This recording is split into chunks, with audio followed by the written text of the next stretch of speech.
Correct time ஃபேன்ஸுக்கு வணக்கம். So இந்த ஒரு வீடியோ எதை பற்றி அப்படின்னா, ஸோ நேற்றைய மேட்ச் ஃபேப் டூ பிளஸிக்கு எகெயின் கேப்டன்சியில் ஒரு மிகப்பெரிய ஒரு ஃபால்னு சொல்லணும். அவர் எங்கே மிஸ்டேக் பண்ணார், ஏன் செமிஃபைனல் மாதிரியான ஸ்டேஜில் கையில் இருந்த மேட்சை எங்கே கோட்டை விட்டார், பேட்டிங்கில் பிரச்சனையா பவுலிங்கில் பிரச்சனையா அப்படிங்கிற கம்ப்ளீட் டீட்டெயிலை இந்த வீடியோவில் பார்த்து தெரிஞ்சுக்கலாம். அதுக்கு முன்னாடி ஃபர்ஸ்ட் டைம் சேனலுக்கு வரீங்கன்னா மறக்காமல் சப்ஸ்கிரைப் பண்ணி சப்போர்ட் பண்ணுங்கள். அப்போ தான் அப்டேட் எல்லாமே உங்களை வந்து சேரும். சரி வாங்க வீடியோக்குள்ளே போகலாம். ஸோ நேற்று JSK versus Durban super giants qualifier 2 நடந்துச்சு. ஸோ இதில் ஜெயிச்சா ஃபைனல் அப்படிங்கிற ஸ்டேஜுக்கு இருந்தாங்க. ஸோ எங்கேயோ இருந்தாங்க ஜோபக் சூப்பர் கிங்ஸ். அவங்களுக்கு ஸ்டார்டிங் சரியில்லை, ஆரம்ப மேட்சே மழை வந்து கேன்சல் ஆயிடுச்சு. ஸோ அதுக்கப்புறம் back to back 3 loss. So அதுக்கப்புறம் ஒரு வெற்றி ஒரு லாஸ், அதுக்கப்புறம் வந்துட்டு பேக் டு பேக் ஒரு ட்ரா அதுக்கப்புறம் வெற்றி அப்படின்னு சொல்லிட்டு 3 வின் 2 ட்ரா அப்படிங்கிறதோட அவங்க குவாலிஃபை ஆனாங்க அப்படிங்கிறத மாற்றம் கிடையாது. ஸோ மற்ற டீம்ஸ் எல்லாருமே சான்ஸ் இருக்கும்போது ஃபைனல் மேட்சை இதே தர்பன் சூப்பர் ஜெயின்ஸுக்கு எதிராக ஜெயிச்சா உள்ள போயிடலாம்னு இருக்கும்போது பார்த்தோம் அப்படின்னா வேற லெவலில் டானவன் ஃபெரேரா ஃபினிஷ் பண்ணி அப்படியே வந்துட்டு பார்த்தோம் அப்படின்னா ஸோ அந்த பிளே ஆஃப்குள்ளே நுழைவாங்க. ஸோ பிளே ஆஃப்குள்ளே நுழைஞ்சோனி எலிமினேட்டரில் பார்த்தோம் அப்படின்னா பேரல் ராயல்ஸ் அவங்க கூடிய முதல் ஜார்ஜ் பட்லருடைய டீம், ஸோ கேப்டன் மில்லருடைய டீம் அப்படின்னு தான் சொல்லணும். ஸோ அவங்களும் சூப்பரான டீமாக இருந்தாங்க. அவங்களே அடிச்சு துவம்சம் பண்ணி வெறும் 138 ரன் அடிச்சா போதுங்கிற மாதிரி. ஸோ ஒரு விக்கெட் லாஸ் மட்டும் இருந்து ஃபேப் டூ பிளஸி நாட் அவுட்ல அந்த ஒரு கேமை ஃபினிஷ் பண்ணி கொடுத்தாரு. ஸோ அதுக்கப்புறம் ஒரு நாள் கூட கேப் இல்லாமல் நேற்று குவாலிஃபயர் 2 நடந்துச்சு. இதுக்கு மிகப்பெரிய காரணம் ஃபேப் டூ பிளஸி என்ன சொல்றாரு அப்படின்னா, ஸோ பிளேயர்ஸ் எல்லாருமே வந்துட்டு டயர்டாக இருந்தாங்க.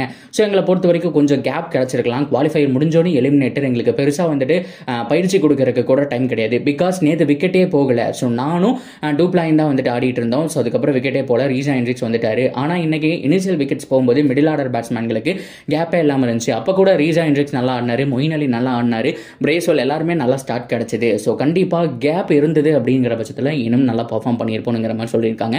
எஸ் அஃப்கோர்ஸுங்க. ஸோ இந்த டைம் டேபிளில் எப்படி ஃபிக்ஸ் பண்ணாங்க அப்படின்னு தெரியல, ஆனால் லூசு தரமாக ஃபிக்ஸ் பண்ணி வச்சிருக்காங்க அப்படின்னு தான் சொல்லணும்.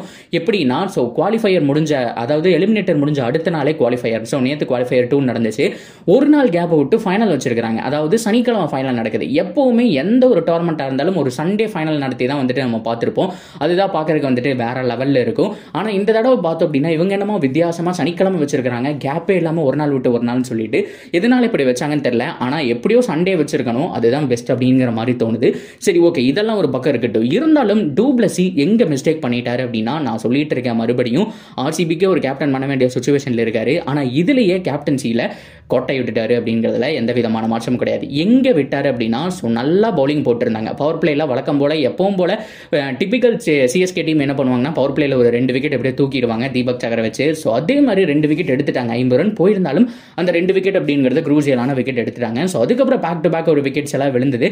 4 விக்கெட் போனதுக்கப்புறம் ஹென்ரிக் கிளாசன் அவர் உள்ள வந்தாரு. அண்ட் முல்டர் 2 பேர் இருந்தாங்க. 2 பேர் தான் அவங்களுடைய லாஸ்ட் ரெகனைஸ் பேட்டிங் சொல்லணும். ஸோ அதுக்கப்புறம் வந்துட்டு மீதி இருக்கிற எல்லாருமே ஃபினிஷ் பண்ண மாட்டாங்க. இவங்களை தூக்குனா மேட்ச் முடிஞ்சு அப்படிங்கும்போது அவங்களே தடுமாறிட்டு இருந்தாங்க. என்னைக்குமே பார்த்தோம் அப்படின்னா கிளாஸனை பொறுத்த வரைக்கும் ஆரம்பத்திலிருந்தே அதிரடி காட்டுவார். ஆனால் போன மேட்ச் ரன்னா பால்ல போயிட்டு இருந்தாருங்க. கிட்டத்தட்ட ஒரு 10 பால்ல 10 ரன்ஸ் அந்த மாதிரி தான் போயிட்டு இருந்தாரு.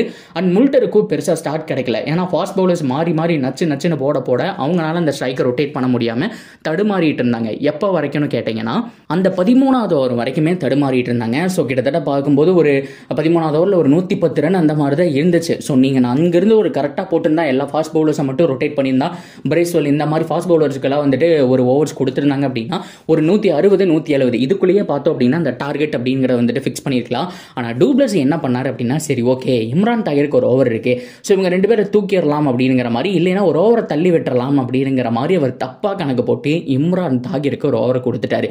ஸோ கிளாஸனை பொறுத்த வரைக்கும் ஸ்பின்னர்ஸை பிரித்து வீசிடுவாருங்க. இந்த வருஷம் ஐபிஎல்ல கூட மிகப்பெரிய பிளேயராக இருப்பாருங்கிறத மாற்றம் கிடையாது. என்ன அடிக்கிறாரு மனுஷன். இந்த ஒரு டோர்னமெண்ட் ஃபுல்லாமே பார்த்துருந்தீங்கன்னா தெரியும், சவுத் ஆப்பிரிக்கா T20 பிரித்து வீசிட்டாரு. அந்த அளவுக்கு தர்ம அடி அடிச்சிட்டு இருக்காரு.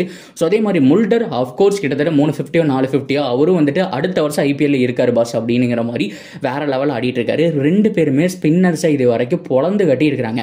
ஸ்பின்னர்ஸுக்கு எதிராக உங்களோட ஸ்ட்ரைக் ரேட் அபோ கிட்டத்தட்ட 160 180 அந்த மாதிரி ஒரு ரேஞ்சில் தான் இருக்கு. அப்படி பார்க்கும்போது இம்ரான் தாகிருக்கு தைரியமாக கொடுக்கலான்னு கொடுத்தாரு. ஆனால் அந்த ஓவர் என்னாச்சு அப்படின்னா கிட்டத்தட்ட 14 ஓவரில் 110 தான் இருந்தது. ஆனால் அந்த ஓவர் இம்ரான் தாகிர் ஓவர் வந்துட்டு பொழக்கலான்னு முடிவு பண்ணி ஹென்ரிக் கிளாசன் கிட்டத்தட்ட 3 6 ஒரு 4 அப்படிங்கிற மாதிரி ஒரு 27 ரன் பக்கம் வந்துட்டு மேக்ஸிமம் அந்த ஓவரில் ஸ்கோர் பண்ணிடுவார்.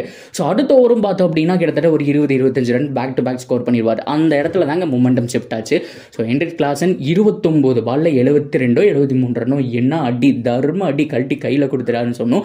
அண்ட் முல்டரும் பார்த்தோம் அப்படின்னா 50 போட்டுட்டாரு. அதனாலேயே டீம் ஸ்கோர் 211க்கு போயிடுச்சு.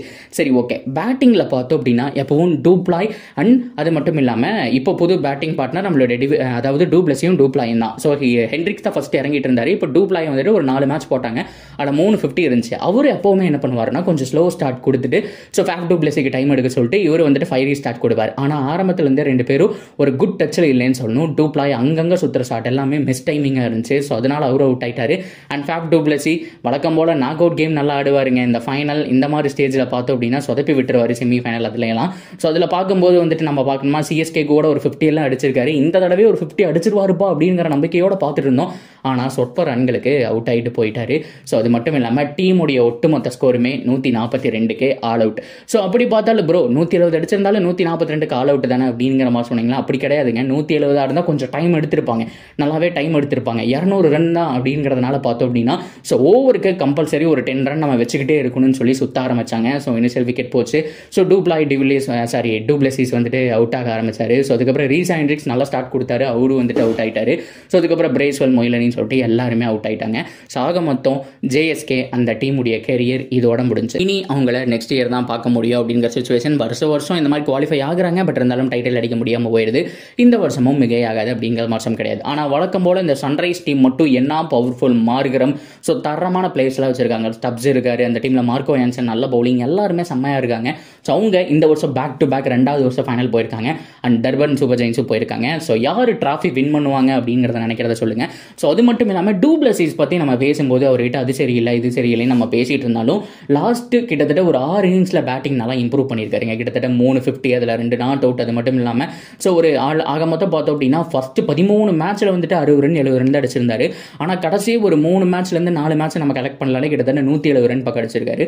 அவர் புரிஞ்சிக்கவே முடியல பேட்டிங்கை பொறுத்த வரைக்கும் எப்படி பர்ஃபார்ம் பண்ணுவார் அப்படின்னு சொல்ல முடியல. அண்ட் கேப்டன்சி பொறுத்த வரைக்கும் ஏகப்பட்ட பெரிய ஓட்டைகள் இருக்கு, இன்னும் நிறைய கற்றுக்க வேண்டிய ஒரு மாற்றங்கள் இருக்கு. ஸ்டீஃபன் ஃப்ளமிங் கிட்ட கோச்சாக இருக்கிறதுனால ஏகப்பட்ட விஷயங்கள் அவர் சொல்லித்தராரு. டூப்ளாயெல்லாம் மேலே போட்டது வந்துட்டு நல்ல மூவ் தான், பட் இருந்தாலும் கேப்டன்சியில் ஏகப்பட்ட மாற்றம் கிரவுண்டில் பண்ணுறாருங்க. ஸோ கோச் எப்போவுமே சொல்லி கொடுத்துட்டு இருக்க முடியாது. ஸோ உள்ளே வந்து இதை பண்ணு அதை பண்ணுன்னு சொல்லிட்டு ஸோ கண்டிப்பாக கேப்டன் தான் ரொட்டேட் பண்ணி ஆகணும். இம்ரான் தாகிருக்கு அந்த ஓவர் கொடுக்காம ஃபாஸ்ட் பவுலர் கொடுத்துருந்தாங்க அப்படின்னு சொன்னால் கண்டிப்பாக கிளாசன் இல்லைனா முல்டர் 2 பேர்த்தில் யாராவது ஒருத்தர் அவுட் எடுத்துருக்கலாம். கிட்டத்தட்ட 170க்குள்ளே சுருட்டி இருக்கிறதுக்கான சான்ஸ் இருக்குது. அண்ட் மொமெண்டமை பேஸ் பண்ணி கொஞ்சம் கொஞ்சமாக அடித்து வின் பண்ணியிருக்கலாம். ஸோ இந்த மாதிரியான சின்ன சின்ன மிஸ்டேக் தான் மிகப்பெரிய மாற்றங்களை கொண்டு வரப்போகுது. ஸோ பொறுத்திருந்து பார்ப்போம். ஸோ ஆர்சிபியில் என்ன பண்ண போகிறான்னு சொல்லிட்டு ஓவராலாக என்ன நினைக்கிறீங்க அப்படிங்கிறத சொல்லுங்கள். தொடர்ந்து அப்படி இருக்குது சேனலோட இணைஞ்சிருங்க. மறக்காமல் சப்ஸ்கிரைப் பண்ணி சப்போர்ட் பண்ணுங்கள்.